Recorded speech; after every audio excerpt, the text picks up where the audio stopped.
Bom dia, amados e queridos irmãos, graça e paz de nosso Senhor Jesus Cristo. Vamos refletir um pouquinho nesta manhã sobre a palavra do Senhor, nosso Deus, para que Ele possa nos instruir conforme a sua santa vontade. Nosso país é muito maravilhoso, em vários aspectos, e tem muita coisa boa. Paisagens, recursos naturais, um povo alegre, de certa forma acolhedor, criativo. O povo brasileiro é um povo muito criativo, festeiro. Dentre várias outras características boas que o nosso país tem. Nós vivemos em um país com um potencial gigantesco. Um país que tem condição de ser um dos melhores do mundo. Mas dentre várias dificuldades e coisas ruins, defeitos que o nosso país tem, eu quero destacar a falta de unidade para enfrentar um inimigo em comum em nosso território. Nós estamos enfrentando esse vírus que ataca o mundo inteiro, não é à toa que é uma pandemia, que é uma situação mundial, não é uma situação local. Quem estudou epidemiologia vai entender um pouco do significado. E num dos momentos mais difíceis da nossa história, num dos momentos em que a gente precisava se unir e nos programar cada vez mais para combater as crises atuais que estamos enfrentando e as que ainda enfrentaremos, tudo, infelizmente, é motivo de politização em nosso país. E muitos estão lutando pelos seus ideais próprios, ao invés de resolvermos os verdadeiros problemas. Então nós temos uma falta de unidade muito grande, nós temos várias minorias que brigam pelos seus pedaços do bolo, e a gente infelizmente trata muitas coisas sérias como Cruzeiro e Atlético, como rivalidades ferrenhas. E enquanto outros países se uniram e estão se unindo para resolver bem a questão da doença em si e outras questões, o nosso, infelizmente, está caminhando cada vez mais para um buraco, e infelizmente esse buraco parece que ele não tem fundo. Enquanto uns lutam pelas suas ideologias egoístas e suas ideias pessoais, seja na situação ou seja na oposição, pessoas estão morrendo e, infelizmente, morrerão ainda mais. Então, isso é algo que, particularmente, falando de mim, do que eu penso, do que eu acredito, é claro que eu não estou aqui para falar o que eu penso, o que eu acredito, eu estou aqui para pregar a palavra de Deus e é isso que eu vou fazer. Vou tentar não falar nada do que eu tenho para falar de mim, mas para falar da palavra de Deus, e eu estou usando essa ilustração para o texto que a gente vai refletir em Gênesis capítulo 11. Mas é infeliz como, num dos momentos mais difíceis da nossa história, ou para ser mais exato, da nossa geração, onde a gente precisava se unir para enfrentar um inimigo em comum, um adversário que não está atacando, um adversário invisível, né? No caso do vírus, que está atacando não só o nosso país, mas está atacando o mundo inteiro. A gente vê vários outros países se organizando, se estruturando. Alguns estão até voltando com mais qualidade, com mais expectativa. E eu, particularmente, como cidadão brasileiro, acho muito triste, muito infeliz a gente não conseguir deixar as diferenças de lado e se unir em prol de um objetivo que será benéfico para todo mundo. Por isso que nós precisamos continuar orando, para que as autoridades políticas, médicas, possam nos guiar e nos ajudar a passar por esse momento da melhor maneira possível, mas a própria população também ajudar. E nessas divisões, nessas repartições, nessa falta de unidade que nós temos, a situação vai ficando cada vez pior. O isolamento se torna cada vez mais necessário e, infelizmente, a gente não sabe onde vai dar, mas continuemos em oração para que a gente consiga o mínimo de unidade possível para enfrentar esses problemas. E falando de unidade, em Gênesis capítulo 11, um texto famoso, versículos 1 a 9, da Torre de Babel, a gente vai ver a unidade de um povo em prol de algo que era ruim, em prol de algo que era errado, em prol de algo que era egoístamente muito infeliz. Então vamos ler o texto, Gênesis capítulo 11, versos 1 a 9, diz o seguinte: Ora, em toda a terra havia apenas uma linguagem e uma só maneira de falar. Sucedeu que, partindo eles do Oriente, deram com uma planície na terra de Sinar, e habitaram ali. E disseram uns aos outros, vinde, façamos tijolos e queimemo-los bem. Os tijolos serviram-lhes de pedra e o betume de argamassa.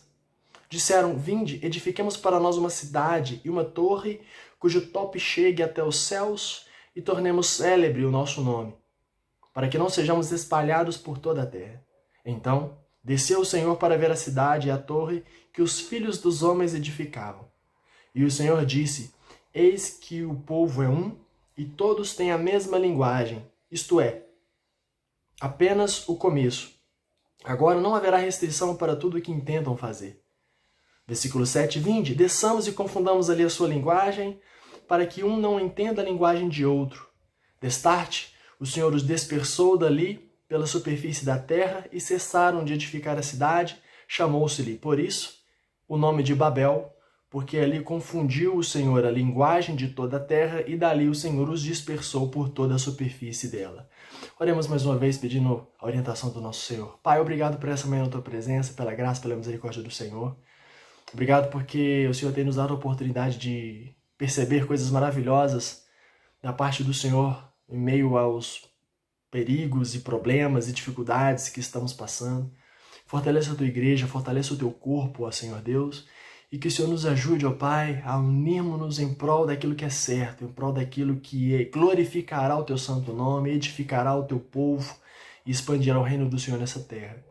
Inunda-nos com a plenitude da tua santa vontade, Deus, e ajude-nos a olhar para essa realidade material, física que nos cerca, com o olhar espiritual do Senhor, Pai. Muito obrigado pela graça, pela misericórdia do Senhor. Consagramos nossas vidas e essa manhã e esse devocional em tuas mãos. Em nome de Jesus, obrigado e amém, Deus. Aqui foi um momento logo após dilúvio. Deus faz aliança com Noé e de seus 3 filhos a humanidade começa a se desenvolver, tanto que o capítulo 10 fala de muitas genealogias, da genealogia dos 3 filhos, e a coisa desenvolve. E a gente vai perceber que essa cidade de Babel vai ser a cidade que depois se tornará a tão famosa Babilônia. E se realmente a gente for pesquisar um pouco, a gente percebe que a região da Mesopotâmia, ali onde hoje é o Iraque, realmente é considerado um dos berços da civilização. Alguns falam da África ali, mas a quantidade de informações arqueológicas é bem referente àquela região onde hoje é o Iraque. E aí eu gostaria de destacar apenas 3 versículos desses 9, o versículo 3, o versículo 4 e o versículo 7, fazer uma análise desses versículos e fazer algumas aplicações no final para nós como povo de Deus. A gente vai ver que o povo que estava se reunindo, partindo do Oriente, indo em direção à terra, a região de Sinar, a região de planície, né? A palavra Sinar em hebraico significa planície. Eles escolheram uma região muito boa, perto ali dos rios da Mesopotâmia, que é uma região com rios fluentes. A palavra Mesopotâmia, inclusive, significa entre rios. E as principais civilizações mundiais surgiram naquela região há milhares de anos atrás. E destacando o versículo 3, diz o seguinte, e disseram uns aos outros, vinde, façamos tijolos e queimemo-los bem, os tijolos serviram-lhes de pedra e o betume de argamassa. É impressionante a facilidade de se unir para se rebelar e fazer o que é errado. É impressionante essa facilidade. Existe algo na psicologia social chamado efervescência coletiva, que é a capacidade de uma pessoa instigar a outra a se rebelar. Um exemplo disso, por exemplo, numa fila, que a fila começa a demorar e aí uma pessoa começa a reclamar, mas está demorando atendimento. E aí uma pessoa que já estava pensando nisso começa a falar também. E uma terceira pessoa começa, e desperta uma quarta, quinta, de repente está todo mundo reclamando. Isso é algo fácil de entender no ser humano. A nossa necessidade, a nossa facilidade para reclamar, para se juntar e para fazer coisas que às vezes não são tão interessantes assim no que diz respeito a se rebelar. Ainda que no caso da fila, por exemplo, as pessoas estejam com uma indignação correta, mas às vezes ocorreu algum imprevisto, alguma dificuldade, enfim.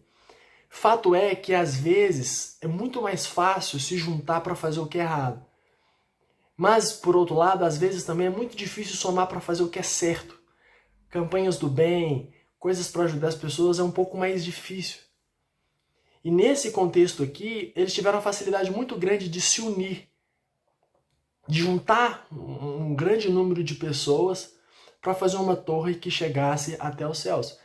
O versículo diz: vinde, façamos tijolos e queimemo-los bem. Fazer tijolos e os queimar bem demonstram as capacidades e habilidades que eles tinham, sendo utilizadas com todos os esforços para o que não glorifica a Deus e edificaria o povo. Presta bem atenção nessa expressão. Quando fala fazer tijolos e queimá-los bem, demonstra a capacidade que eles tinham de botar a mão na massa, de se esforçar, de se unir para fazer uma obra, um projeto extremamente grande, um projeto astronômico, quase que literalmente, com a ideia de alcançar os céus, alcançar os astros. Então a gente pode até usar essa expressão astronômico no quesito literal. E além dos talentos utilizados para esse ato de rebeldia, de tentar chegar ao lugar, tornar os seus nomes célebres, né? Talvez com a intenção de tomar o lugar de Deus. Além dos talentos utilizados para a rebeldia, eles foram criativos na confecção de pedra e argamassa. Ou seja, muito talento, criatividade e unidade para, de certa forma, se rebelar contra Deus. Sabe, lendo essa passagem, toda vez que eu a leio, que eu ouço essa história, eu lembro de quantas vezes eu sou ótimo para fazer um tanto de coisas, mas eu crio desculpas para servir ao meu Senhor. Eles estavam imbuídos em se tornarem conhecidos, em fazer com que os nomes deles fossem exaltados. Eles estavam dispostos a gastar tempo, esforço, depositar toda a criatividade deles, tudo aquilo que eles tinham de bom. Que obviamente, como diz Tiago, toda boa dádiva vem dos céus, vem de Deus. E não buscaram o Senhor. E olha que é uma geração que provavelmente Noé ainda estava vivo. É algo que eu creio. Ou talvez os filhos de Noé ainda estivessem vivos, estavam olhando aquela situação ou souberam daquela situação. Fato é que não tinha passado muito tempo do dilúvio. Eles ainda conheciam a história, sabiam da grandeza de Deus, o Deus de Adão, o Deus de Noé, o Deus que fez maravilhas, mas eles não estavam se preocupando com a vontade e com a orientação de Deus. E isso é um alerta para mim. Quantas vezes a gente não investe nossas capacidades, habilidades, dons, talentos em muitas outras coisas que não são a obra de Deus? Trazendo para um exemplo prático em casa, por exemplo, nós estamos em isolamento, nós estamos no templo, estamos muito em casa. Quantas vezes nós somos gentis, gastamos nossa educação, nossa gentileza, nossa paciência na rua, no trabalho, com os vizinhos, mas em casa, por exemplo, nós somos egoístas, nós somos grosseiros, nós somos mal educados, nós somos ríspidos. Nós pedimos perdão para as pessoas lá fora quando a gente pisa nos calos deles, quando a gente comete um erro, quando a gente ofende, mas em casa às vezes a gente tem dificuldade de perdoar. Então, trazendo isso para as nossas vidas, a gente precisa entender que todas as boas dádivas que nós temos, inclusive personalidades, nós temos porque o Senhor nosso Deus nos deu. E nós devemos dedicar a Ele aquilo de bom que Ele mesmo nos deu. O povo de Babel aqui, na região de Sinar, estavam dedicando o que eles tinham de melhor, não para algo que agradava ao Senhor. Por isso que ele teve que descer e resolver a situação. O outro versículo que eu destaco é o versículo 4. E mais uma vez reforça essa questão da unidade, onde eles disseram: vinde, edifiquemos para nós uma cidade. Não estavam preocupados em fazer algo que agradasse ao Senhor. Edifiquemos para nós uma cidade, uma torre, cujo tope, cujo cume, cuja ponta chega até os céus, e tornemos célebre o nosso nome, para que não sejamos espalhados por toda a terra. E essa ideia de alguns, como o versículo 4 e o próprio versículo 3 diz, e disseram, eu creio que não foram todos que tomaram esse início, né? que eles estão dizendo para alguém, para um outro grupo de pessoas. Então a ideia desses alguns, para além da unidade, para além de juntar o povo, é convencer outros para lhes ajudar a fazer o que eles não conseguiriam fazer sozinhos. A liderança dessa cidade são esses que provavelmente tiveram uma certa capacidade de liderança, de dizer, venham, vinde, vamos, de motivar as pessoas, né? E a liderança da cidade moveu a massa de Sinar para se juntarem em prol de se tornarem celebridades. Tornar os nomes célebres era se tornar celebridades. Então casou que todos queriam ser estrelas e alcançar o céu, como eu disse, literalmente. Uns deram o start, a maioria topou e vamos fazer. E a princípio poderia se pensar, como a Terra ainda era jovem, como as civilizações ainda eram jovens, não tem o conceito histórico e até científico que nós temos hoje, mas eu fico pensando, será que ninguém pensou que era uma ideia um pouco esdrúxula? Era uma ideia um pouco imprópria? Era uma ideia um pouco até imbecil de construir uma torre e chegar até os céus? E aí a gente começa a perceber a origem de muitas religiões que aconteceram no passado. E aí, quantas vezes a gente não pensa em projetos faraônicos em nossas vidas, como carreira, como salários elevados, como muitas outras coisas para nos tornar célebres, e na verdade são coisas que não agradam ao Senhor. Vaidade, orgulho, presunção, arrogância, egoísmo, dentre outras, são características que nós devemos abandonar e lutar bravamente para que elas não nos dominem. Essas coisas, como eu disse, vaidade, orgulho, presunção, arrogância, são coisas que a gente precisa eliminar de nossas vidas, mas elas sempre tentam voltar de volta. Voltar de volta. É meio redundante. Mas é porque a gente se desfaz e elas voltam. A gente se desfaz e elas voltam de novo. Precisa ser uma luta constante. Porque senão, o meu coração, que ainda está num processo de ser transformado dia a dia em Cristo Jesus, pode, pela minha carnalidade, às vezes, deixar esses sentimentos tomarem conta. E nós precisamos lutar, irmãos. Será que você tem buscado ser grande aos olhos humanos? Se pergunte isso. Será que você tem tentado ocupar o lugar de Deus? Porque eles queriam chegar até os céus para verem as coisas de cima, com altivez. Uma ideia muito próxima do que Eva deixou-se ser seduzida pela serpente há alguns anos antes dessa história. Não sabemos quantos anos exatamente. E os moradores de Sinar, que mais tarde se tornaria Babel, foram iludidos pelos seus próprios sonhos pessoais e interesses próprios. Será que você não está nessa situação? Sonhando alto, desejando alto demais, sendo que essa não é a vontade do Senhor para a sua vida? Deus toda vez me confronta com isso em relação a essa passagem. Às vezes eu quero ser mais alto do que eu deveria ser. E muitas vezes é com a intenção de ocupar o lugar de Deus. E em passagens como essa, Ele me lembra que eu nasci para ter o tamanho que eu tenho que ter diante dele. Porque Ele é grande, Ele é exaltado para sempre, exaltado. Amém. Sempre faça essa pergunta para você. Será que você tem buscado ser grande aos olhos humanos? Você trabalha para agradar pessoas? Você estuda para agradar pessoas? Você quer ter muito dinheiro para satisfazer suas vontades pessoais ou para fazer a vontade de Deus? Será que você tem tentado ocupar o lugar dele na sua vida ou na vida de outros? Reflita sobre isso. Versículo 7.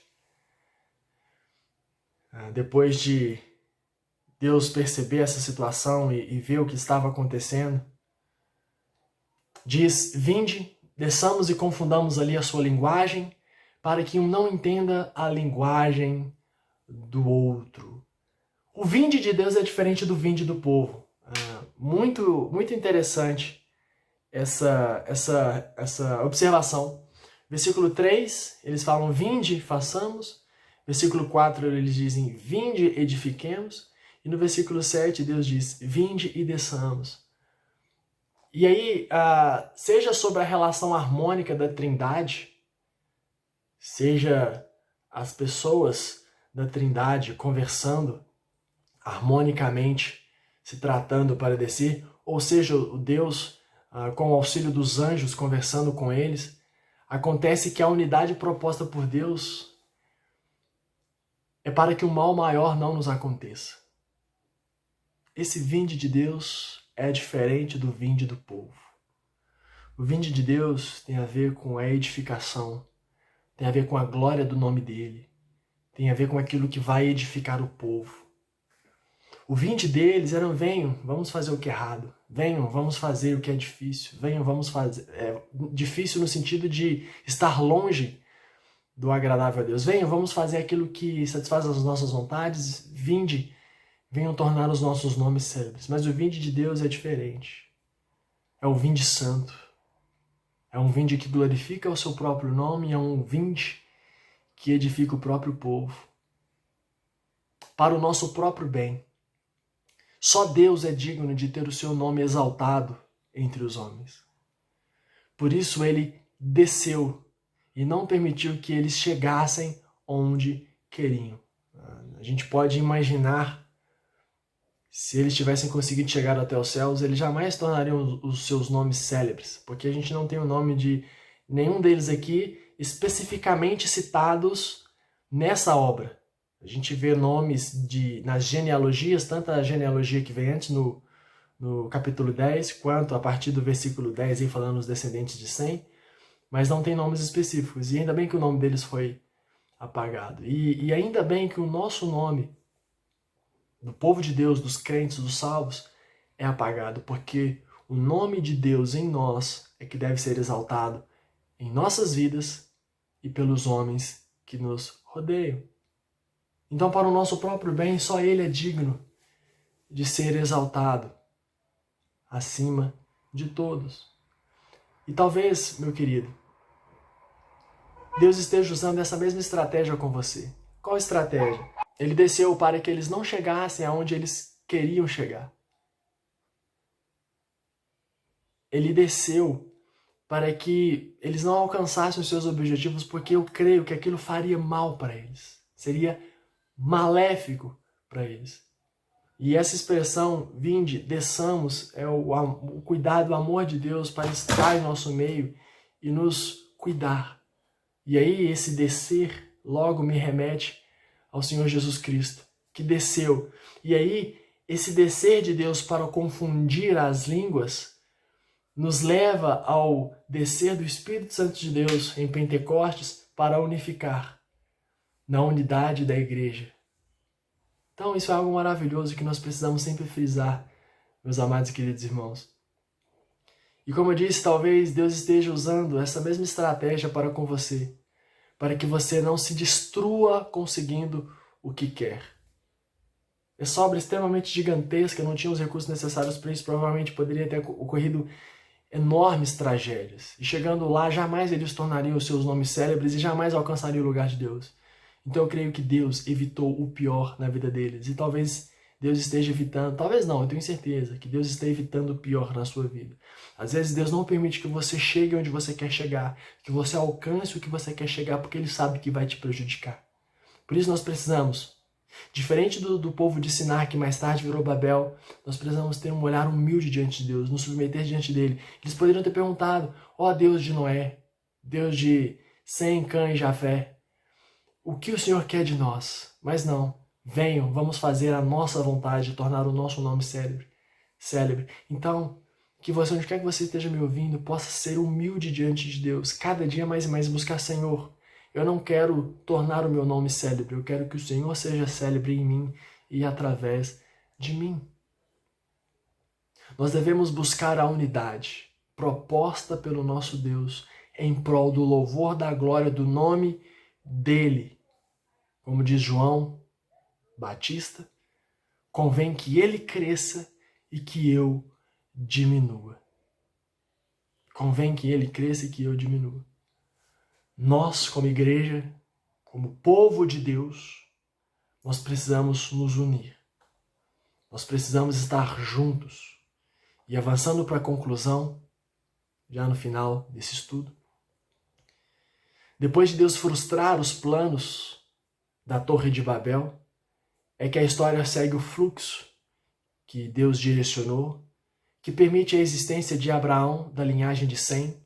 Se você, logo após o versículo 9, lê a partir do versículo 10, são a geração do Sem, que deu origem ao povo semita, povo da qual vêm os judeus. Você vai perceber, versículo 10, mais especificamente até o versículo 26, onde diz: viveu Tera 70 anos e gerou a Abrão, a Naor e Arã.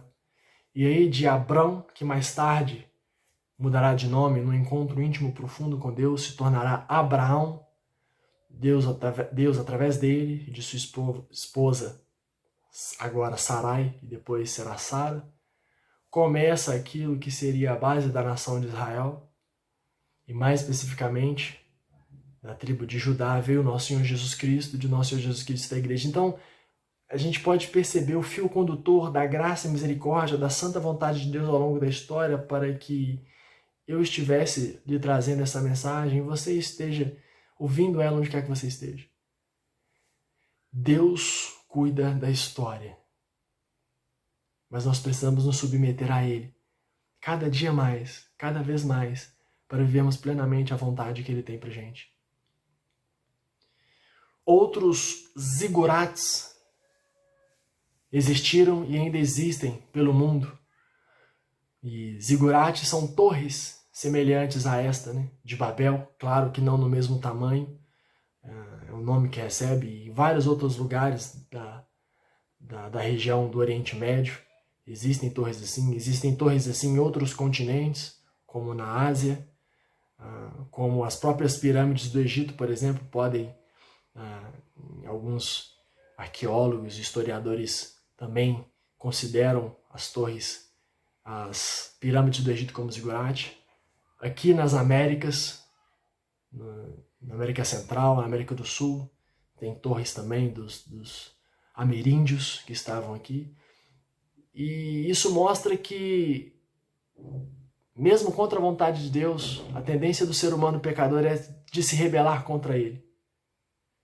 Esses zigurates, esses templos, essas torres altas foram criadas, tentaram recriá-las, tentaram replicá-las vários outros povos. E alguns viraram templos. Nós temos templos maias, incas e astecas aqui nas Américas, por exemplo, onde em alguns deles se faziam sacrifícios humanos, adoravam ao deus Sol, ao deus Lua e outras divindades. Alguns dessas torres e zigurates sacrificavam-se até mesmo crianças. Isso nos mostra como o ser humano, longe de Deus, longe da vontade de Deus, longe da santa orientação do nosso Criador, tende ao pior, tende a algo profano, tende a algo autodestrutivo. Então, irmãos, não sejamos rebeldes. Não sejamos rebeldes. O que nos consola em relação ao nosso país, por mais bagunçado que ele seja, por pior que ele ainda possa ficar, nosso Deus está no controle da história. E sua igreja, da qual eu faço parte, e creio e espero que você também faça parte, vai prosperar. Ela prosperará. Não por nossa causa, mas por causa do nosso cabeça. Então isso nos consola. Nós, como noiva do nosso Senhor Jesus Cristo e salvos nele, precisamos nos unir, mesmo no meio de isolamento e distanciamento, mesmo em espírito com um só propósito e objetivo, tornar o nome dele célebre e não o nosso. Ele é Deus, nós somos criaturas e servos. Ele é Senhor, nós somos escravos.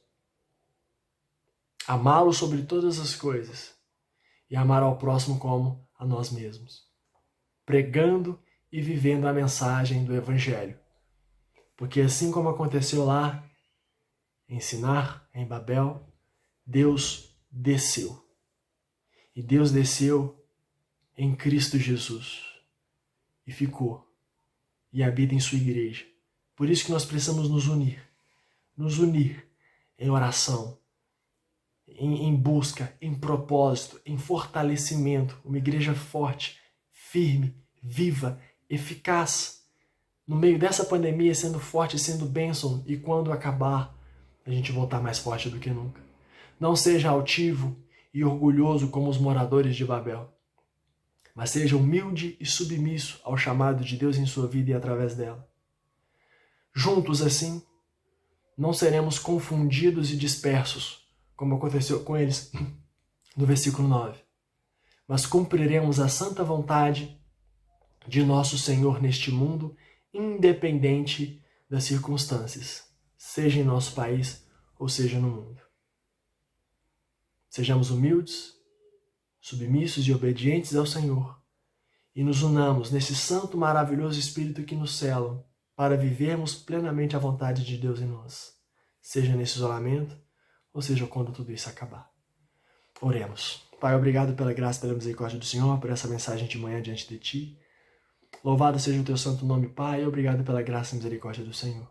Que o Espírito Santo do Senhor complete nossos corações, o que o Senhor tem para falar. Abençoe a nossa nação, esteja com os nossos líderes e ajude-nos, ó Deus, a passar por esse período da melhor maneira possível e consagramos nossas vidas e nossa nação em Tuas mãos. Em nome de Jesus, obrigado e amém.